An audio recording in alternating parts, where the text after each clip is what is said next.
बदी का फल। लोक कथा। किसी गांव में दो मित्र रहते थे। बचपन से उनमें बड़ी घनिष्ठता थी। उनमें से एक का नाम था पाप बुद्धि और दूसरे का धर्म बुद्धि।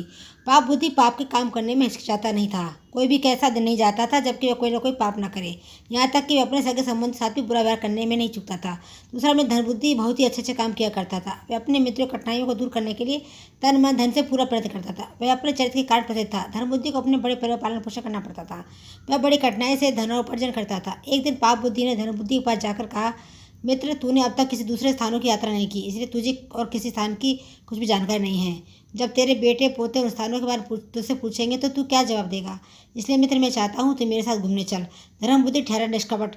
वह छल फरेब नहीं जानता था। उसने उसकी बात मान ली। ब्राह्मण से शुभ मुहूर्त निकलवाकर वे यात्रा पर चल पड़े। चलते चलते एक सुंदर नगरी में जाकर रहने लगे। पाप बुद्धि धर्म बुद्धि की सहायता से बहुत सा धन कमाया। जब अच्छी कमाई हो गई तो वे अपने घर की ओर रवाना हुए। रास्ते में पाप बुद्धि मन ही मन सोचने लगा कि मैं धर्म बुद्धि को ठगकर इस सारे धन को हथिया लूँ और धनवान बन जाऊँ।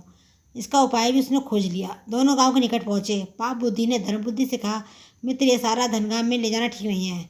यह सुनकर धर्म बुद्धि ने पूछा, इसको कैसे बचा जा सकता है? पाप बुद्धि ने कहा, सारा धन अगर गांव में ले गए तो इसे भाई बंटवा लेंगे और अगर कोई पुलिस को खबर कर देगा तो जीना मुश्किल हो जाएगा। इसलिए धन में से आवश्यकता अनुसार थोड़ा थोड़ा लेकर बाकी को किसी जंगल में गाड़ दें। जब जरूरत पड़ेगी तो आकर ले जाएंगे। यह सुनकर धर्म बुद्धि बहुत खुश हुआ। दोनों ने वैसा ही किया और घर लौट आए। कुछ दिनों बाद पाप बुद्धि उसी जंगल में गया और सारा धन निकालकर उसके स्थान पर मिट्टी के ढेले भराया। उसने वह स्थान अपने घर में छिपा लिया। 3-4 दिन बाद वे धर्म बुद्धि के पास जाकर बोला, मित्र, जो धन हम लाए थे वह सब खत्म हो चुका है, इसलिए चलो जंगल में जाकर कुछ धन और ले आए। धर्म बुद्धि उसकी बात मान गया और अगले दिन दोनों जंगल में पहुंचे। उन्होंने गुप्त धन वाली जगह गहरी खोद डाली, मगर धन का कहीं भी पता न था। इस पर पाप बुद्धि ने बड़े क्रोध के साथ कहा, धर्म बुद्धि, यह धन तूने ले लिया है। धर्म बुद्धि को बड़ा गुस्सा आया। उसने कहा, मैंने यह धन नहीं लिया। मैंने अपनी ज़िंदगी में आज तक ऐसा नीच काम कभी नहीं किया। यह धन तूने ही चुराया है। पाप बुद्धि ने कहा, मैंने नहीं चुराया, तूने ही चुराया है। सच सच बता दे और आधा धन मुझे दे दे, नहीं तो मैं न्यायाधीश से तेरी शिकायत करूँगा। धर्म बुद्धि ने यह बात स्वीकार कर ली। दोनों न्यायालय में पहुंचे। न्यायाधीश को सारी घटना सुनाई गई। उसने धर्म बुद्धि की बात मान ली और पाप बुद्धि को 100 कोड़े का दंड दिया। इस पर पाप बुद्धि कांपने लगा और बोला, महाराज, वह पेड़ पक्षी है, हम उससे पूछ लें तो वह हमें बता देगा कि उसके नीचे से धन किसने निकाला है। यह सुनकर न्यायाधीश ने उन दोनों को साथ लेकर बाहर जाने का निश्चय किया।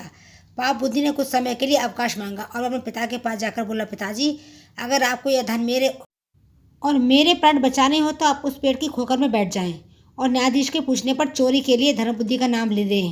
पिता राजी हो गए। अगले दिन न्यायाधीश पाप बुद्धि और धर्म बुद्धि वहाँ गए। वहाँ जाकर पाप बुद्धि ने पूछा, ओ वृक्ष, सच बता, यहाँ का धन किसने चुराया है? खोकर में छिपे उसके पिता ने कहा, धर्म बुद्धि ने। यह सुनकर न्यायाधीश धर्म बुद्धि को कठोर कारावास का दंड देने के लिए तैयार हो गए। धर्म बुद्धि ने कहा, आप मुझे इस वृक्ष को आग लगाने की आज्ञा दे दें। बाद में जो उचित दंड होगा उसे मैं शहर स्वीकार कर लूँगा। न्यायाधीश की आज्ञा पाकर धर्म बुद्धि ने उस पेड़ के चारों ओर खोकर में मिट्टी के तेल के तीतड़े और तथा उपले लगाकर आग लगा दी। कुछ क्षणों में पाप बुद्धि का पिता चिल्लाया, अरे मैं मारा जा रहा हूँ, मुझे बचाओ। पिता के अधजले शरीर को बाहर निकाला गया तो सच्चाई का पता चल गया। इस पर पाप बुद्धि को मृत्युदंड दिया गया और धर्म बुद्धि खुशी खुशी अपने घर लौट गया। तो दोस्तों, आशा करती हूँ आपको कहानी ज़रूर पसंद आई होगी। पसंद आई हो तो प्लीज़ चैनल को लाइक, शेयर, सब्सक्राइब करना ना भूलें।